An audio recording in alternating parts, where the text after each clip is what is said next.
রাজনৈতিক জীবনে উহুদের ময়দানে যাবার সময় নবীজির পেছন দিক থেকে 300 সাহাবী নিয়েও ভেগে গিয়েছিল। একটা দোষ শুধু জীবনে ছিল। আর পুরা জীবনে অনুসরণ এত বেশি মন দিয়ে করেছে। মসজিদে নববীতে একদিন বিশ্বনবী বললেন, আল্লাহর কাছে দুইটা নাম খুব প্রিয়, একটা আব্দুল্লাহ আর একটা আব্দুর রহমান। ও পেছন দিক থেকে উঠে চলে গেছে বাড়িতে। নিজের বাবার নাম পাল্টিয়ে দিয়েছে আব্দুল্লাহ, ছেলের নাম দিয়েছে আব্দুল্লাহ, নাতি ছেলের নাম দিয়েছে আব্দুল্লাহ, নিজের নামও পাল্টিয়ে দিয়েছে আব্দুল্লাহ। রাসূলুল্লাহকেও ভালোবাসতো, অনুসরণ করতো কম না বেশি?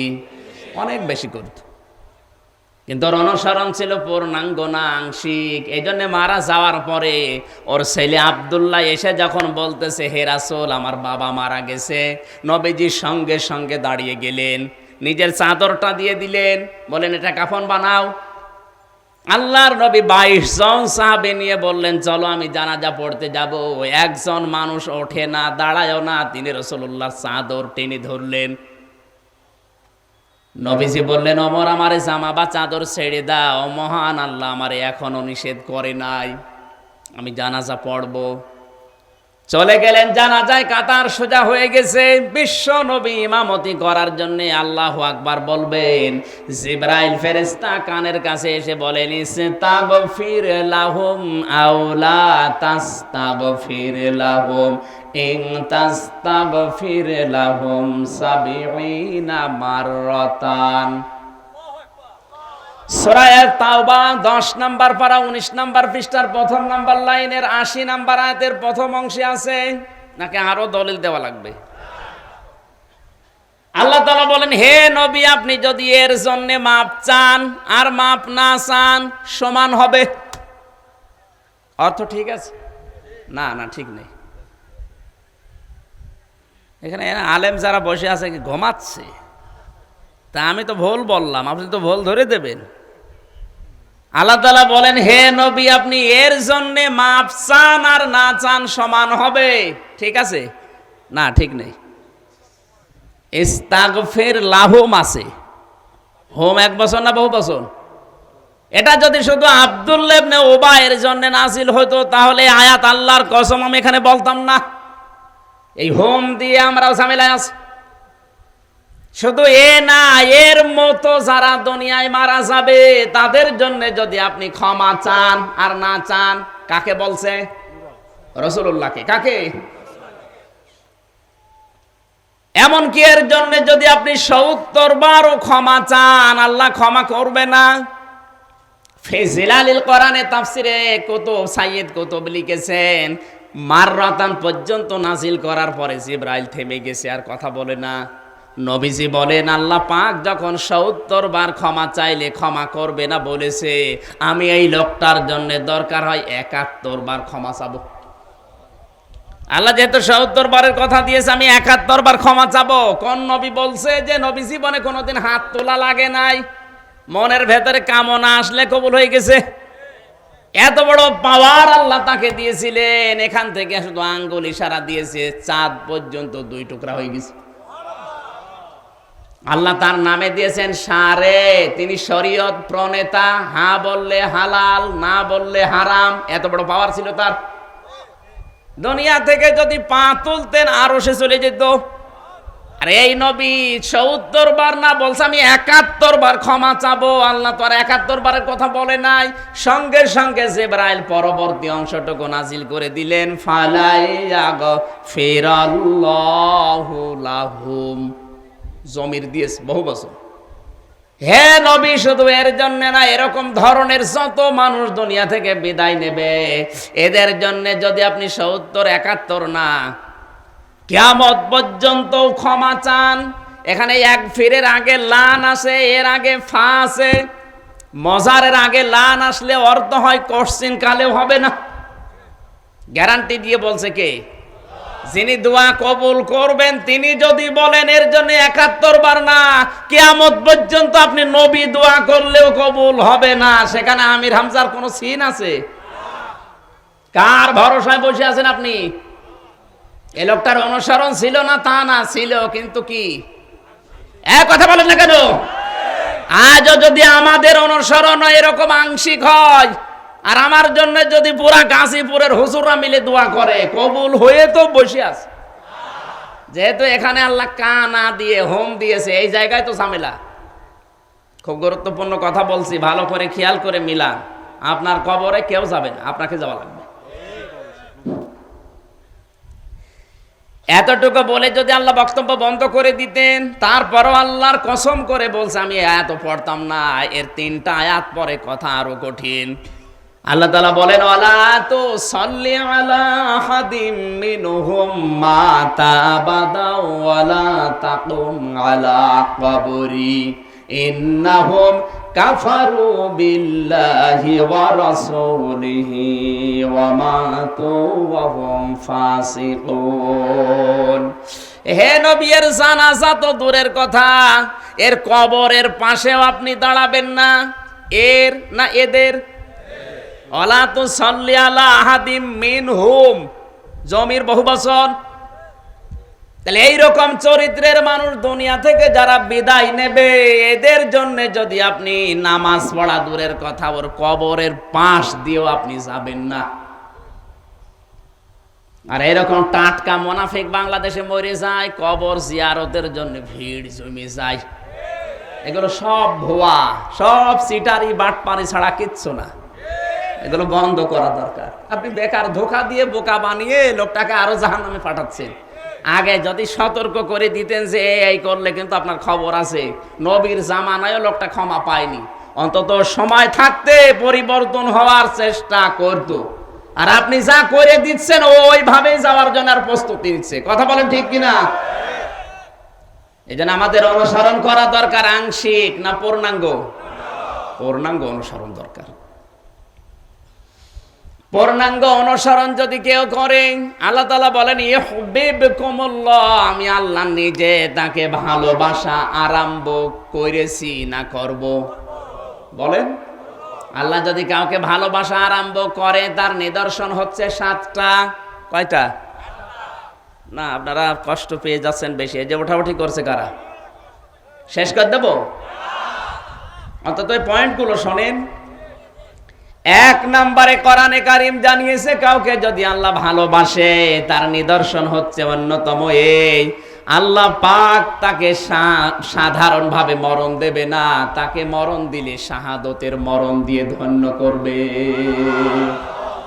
এই তথ্যটা আছে সূরা আলে ইমরান 4 নম্বর পারা 8 নম্বর পৃষ্ঠা, না 6 নম্বর পৃষ্ঠা 14 নম্বর লাইনের 140 নম্বর আয়াতে, ওয়ালিয়ালামাল্লাহুল্লাযীনা আমানু ওয়া ইয়াত্তাখিযা মিনকুম শুহাদা আল্লাহু লা ইউহিব্বুজ জালিমিন।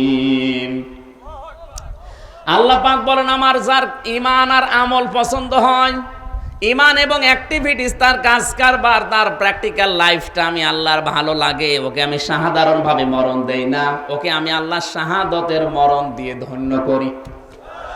কারণ কি? কারণ হচ্ছে ইনি যদি এখন মারা যায় ঈমান নিয়ে, কি নিয়ে? উনি যদি ঈমান নিয়ে মারা যায়, কবরে যাবে, ঘুমিয়ে পড়বে, এই শেষ, আর কিছু নেই। না, আর কিছু নেই। আছে মানে আপনি বেশি বোঝেন। উনি যে ঈমান নিয়ে মারা যেতে পারে, কবরে দেবেন, ঘুমিয়ে পড়বে, এতটুকুই শেষ। ফেরেশতারা বলবে ঘুমান, ঘুমিয়ে যাবে। কিয়ামতে যখন সিংহায় ফুৎকার দেবে, তখন জাগবে। এর মাঝখানে আর কিচ্ছু নেই। কিন্তু যদি শাহাদতের মরণ পায়, উনি ঘুমাবে না। আল্লাহ তাআলা বলেন, বাল আহইয়াউন ইনদা রাব্বিহিম ইউরযাকুন। 2 জায়গায় কোরআনে আছে, সূরা আলে ইমরানে, সূরা বাকারায়। যারা আমি আল্লাহর জন্য জীবন দিয়ে শাহাদতের মরণ পাবে, এই মানুষগুলো ঘুমাবে না, এরা জিন্দা থাকবে। আর শুধু জিন্দাই না, এরা আমি আল্লাহর কাছে রিজিক পাবে। গাজীপুরবাসী ঘুমিয়ে থাকলে খাওয়া লাগে? বলে না কেন? খাওয়া লাগে কি থাকলে? তাহলে উনি কবরে যাওয়ার পরে ঘুমিয়ে পড়বে না, উনি জেগে থাকবে এবং আল্লাহ নিজে ওনাকে খাওয়াবে। আরে শাহাদাতের মরণ যাকে তাকে আল্লাহ দেবে, যার ঈমান এবং আমল আল্লাহর কাছে ভালো লাগবে। আল্লাহকে ভালোবাসবে যারা, আল্লাহ ভালো যাদেরকে বাসবে। দ্বিতীয় নম্বর তাদের পুরস্কারে পৃথিবীর পরিবেশ যত কঠিন হোক, আল্লাহ তার বিধানের উপরে তাকে ইস্তেকামাত রাখবে। বাদশা, এটা চেপে রাখা ইতিহাস, এই বইয়ের ভেতর থেকে বলছি, চেপে রাখা ইতিহাস। এই ইতিহাসটা এখন ব্র্যান্ড করে দিয়েছে। বইটা দেখে দু একটা গোপনে যদি থাকে দেখবেন, সম্রাট শাহজাহান রহমতুল্লাহ আলাইহে প্রথম জীবনের দিকে তিনি কিন্তু এরকম ভালো মানুষ ছিলেন না। জুলুম, অত্যাচার, নির্যাতন করতেন প্রজাদের উপরে। পরবর্তীতে সাইয়েদ আহমেদ শেরহিদ রহমতুল্লাহ আলাইহের সাহচর্যে সে কোরআন হাদিস শিখে মন পরিবর্তন করে তিনি এত বেশি আল্লাহ ভক্ত হয়েছিলেন, তার স্ত্রীকে পর্যন্ত তিনি আল্লাহওয়ালা বানিয়ে ফেলেছিলেন, নূরজাহানকে। একদিনের কথা, স্ত্রী নূরজাহান স্বামীকে আনন্দ দেওয়ার জন্য ঘরের অন্দর মহলে আয়নার সামনে বসে সাজগোজ করছিলেন। একজন স্ত্রী লোক তার স্বামীর জন্য সাজবে নিষেধ আছে? আসতে বলেন। মা বোন যারা এসেছেন এবার তাদেরকে বলছে, আল্লাহর নবী জানিয়েছেন, আদ-দুনিয়া কুল্লুহা মাতাউন ওয়া খায়রু মাতাউদ দুনিয়া ইমরাতুস সালিহা। পৃথিবীর সব কিছুই সম্পদ, এর ভেতরে উত্তম সম্পদ হচ্ছে আল্লাহওয়ালা মেয়ে মানুষ। গাজীপুরের মা বোনেরা যারা বসে আছেন, আল্লাহওয়ালা মেয়ে মানুষ কাকে বলে? বড় বোরকা পরে, ঘন্টা দিয়ে 5 ওয়াক্ত নামাজ পড়ে, রোজা রাখে, আল্লাহওয়ালা না। আল্লাহওয়ালা বা নেককার মহিলা বা নেককার স্ত্রী হওয়ার জন্য নবীজি 4টা গুণ দিয়েছেন। মেশকাত শরীফের 3272 নাম্বার হাদিস। মা বোন যারা এসেছেন এটা লিখে নিয়ে যান, বাড়িতে যে মিলান আপনার ভেতরে আসলে আছে কিনা। নেককার মহিলা নবীজির ভাষায় ওইটা যার দিকে তার স্বামী তাকালে সে স্বামীকে আনন্দ দেয়। সাজগজ করে হোক, অঙ্গভঙ্গি দিয়ে হোক, যে কোনো কায়দায় কথাবার্তা দিয়ে, হাসি তামাশা করে হোক, স্বামীকে যারা আনন্দ দিতে পারে এরা নেককার। আর বাংলাদেশে এই নেককার মহিলার অভাব, এই জন্য পুরুষ মানুষ লাইন করে। আপনি তো ঠিক বলবেন, আপনি তো লাইনে আছেন।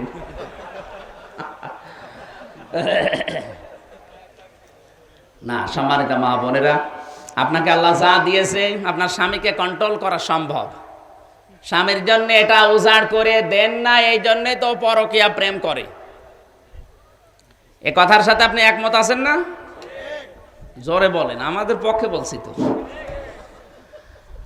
নেককার হওয়ার 1 নম্বরে গুণাবলী মা বোনদেরকে বলছি, স্বামী আপনার বাড়িতে যখনই আসবে কাজ কারবার করে, অফিস আদালত থেকে ব্যবসা বাণিজ্য করে, আপনি স্বামীর জন্য সাজগজ করবেন তাকে আনন্দ দেওয়ার জন্য। এটা নেককার মহিলার 1 নম্বরে গুণ। এটা না থাকার কারণে আমাদের অনেকের পরিবার আজ জাহান্নামের টুকরা হয়ে যাচ্ছে। যদিও বলেন এটুকু আবার কি, এটুকু কি আপনি টের পাচ্ছেন না? যারা টের পাওয়ার ওরা টের পেয়েছে। দ্বিতীয় নম্বরে, স্বামী যদি কোনো কাজের আদেশ করে আর ওটা যদি জায়েজ হয়, সে জীবন থাকতে হলেও মেনে নেবে। এরকম নেককার মহিলা তো এখন ঘরে ঘরে, যদিও 2-1টা ছিল, এ ভারতের সিরিয়াল এসে সর্বনাশ করে দিয়েছে।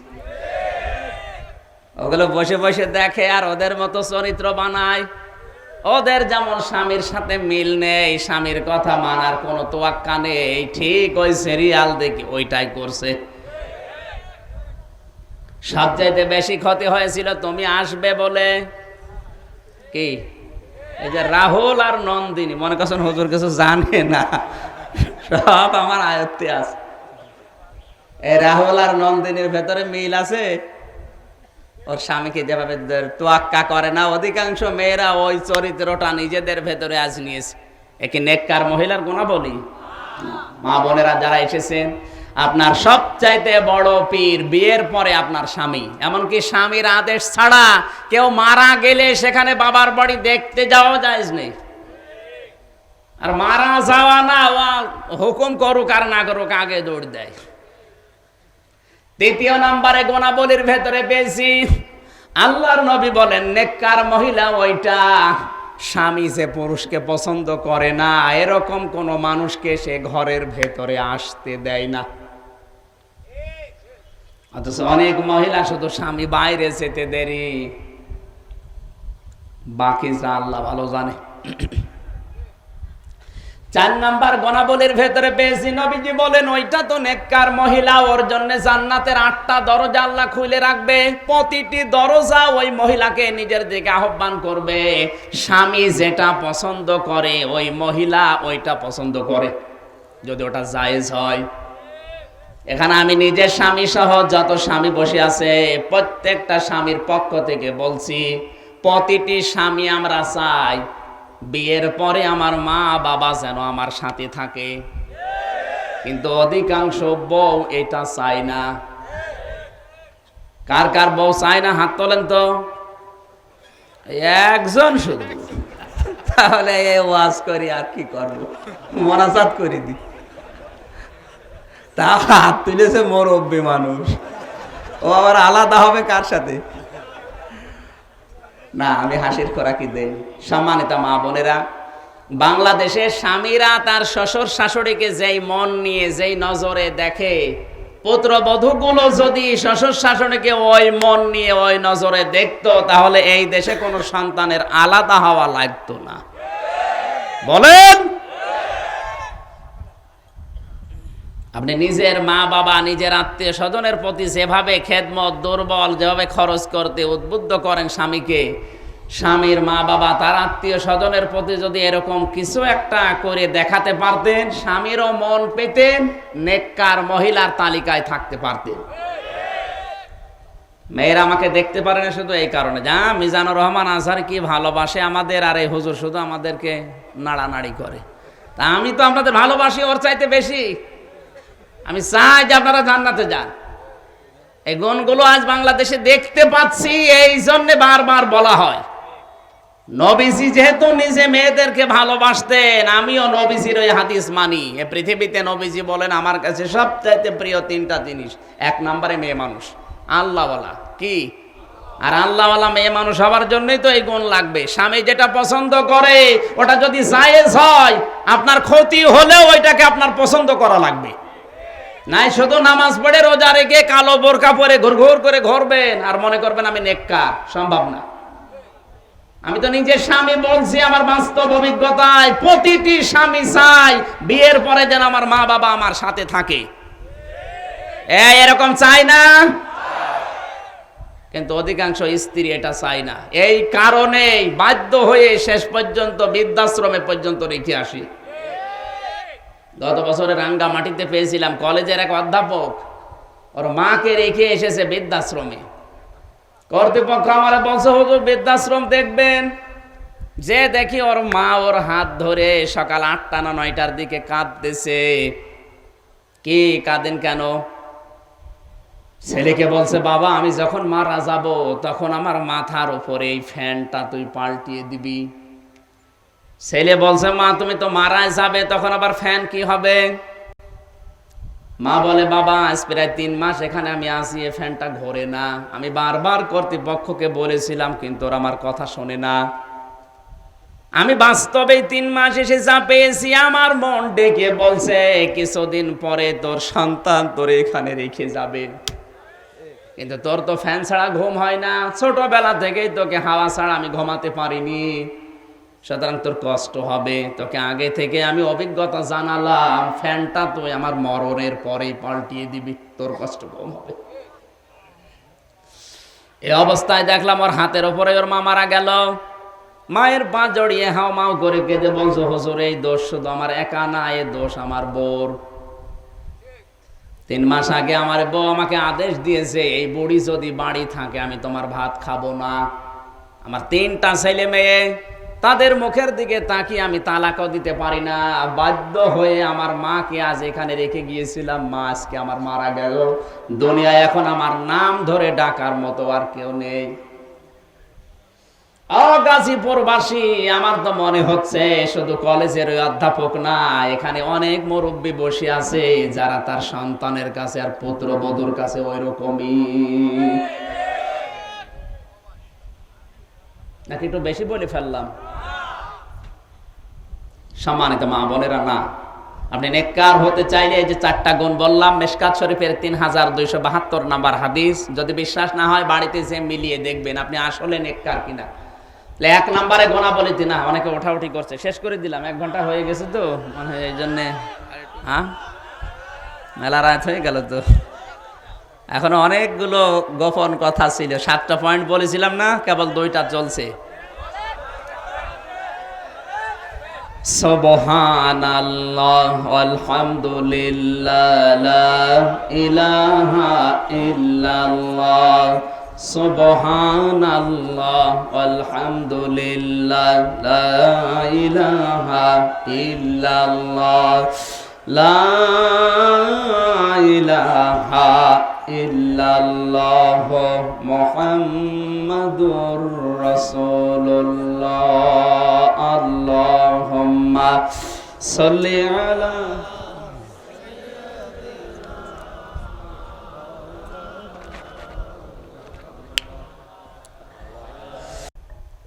এত ভালোবাসতেন নিজের স্ত্রী নূরজাহানকে, আদেশ পাওয়ার পরে তিনি পাহাড়ের মতো অটল হয়ে আছেন, না আমি আল্লাহর বিধানের বাইরে কিচ্ছু করতে পারলাম না।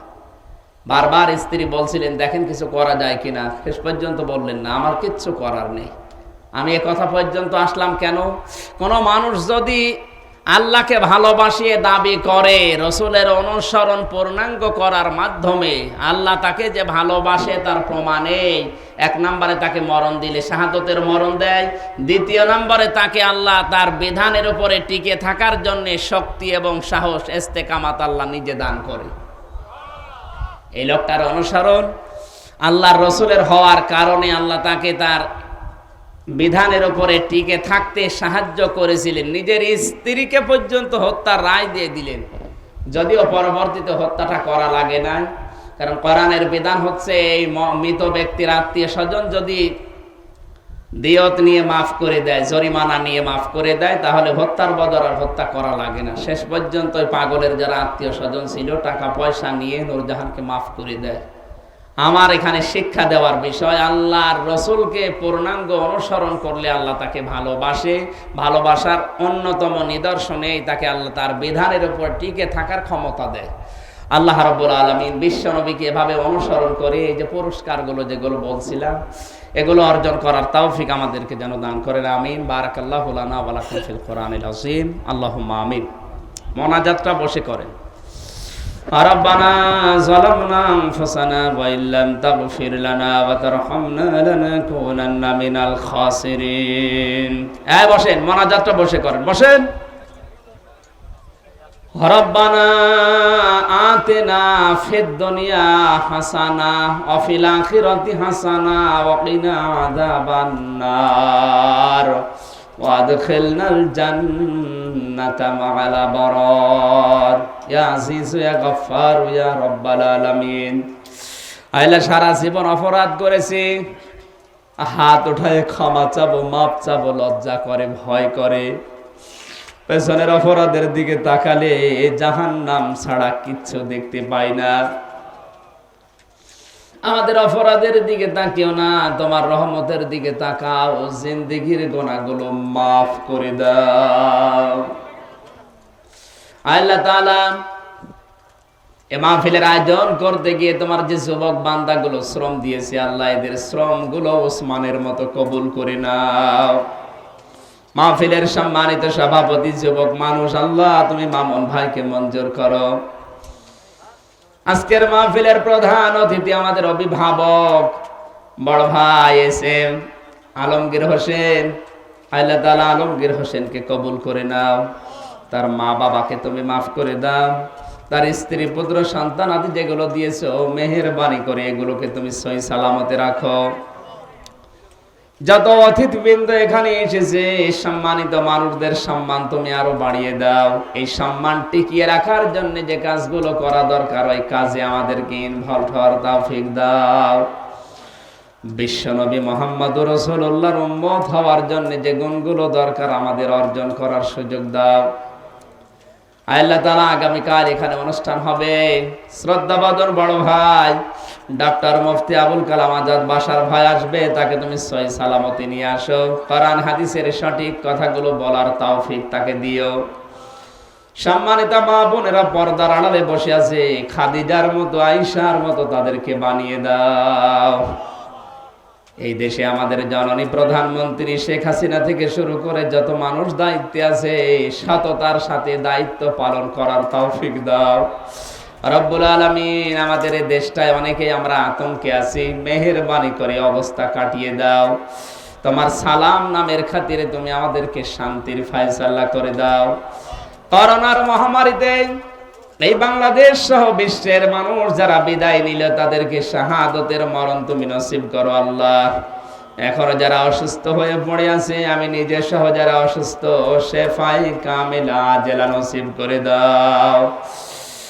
এই গাজীপুর জেলার ডিসি, এসপি, টিওনো, শ্রীপুর থানার সম্মানিত ওসি সহ যত মানুষ দায়িত্বে আছে, প্রশাসনের এই মানুষগুলোকে কবুল করো। পুলিশ সদস্য যে ভাইরা এসেছে, নিজেদের বাবা মা আত্মীয় স্বজন স্ত্রী পুত্র ছেড়ে যারা দেশ এবং দেশের দায়িত্ব পালন করে, আল্লাহ এদের দায়িত্বটা তুমি ইবাদত হিসাবে কবুল করে নাও। বারাকাল্লাহু লানা ওয়া লাকুম ফিল কোরআনিল আযীম। যখন এই মরণ আসবে, সঙ্গে সঙ্গে যেন আমাদের এই নাপাক জবান দিয়ে বের হয়ে যায়, লা ইলাহা ইল্লাল্লাহু মুহাম্মাদুর রাসূলুল্লাহ।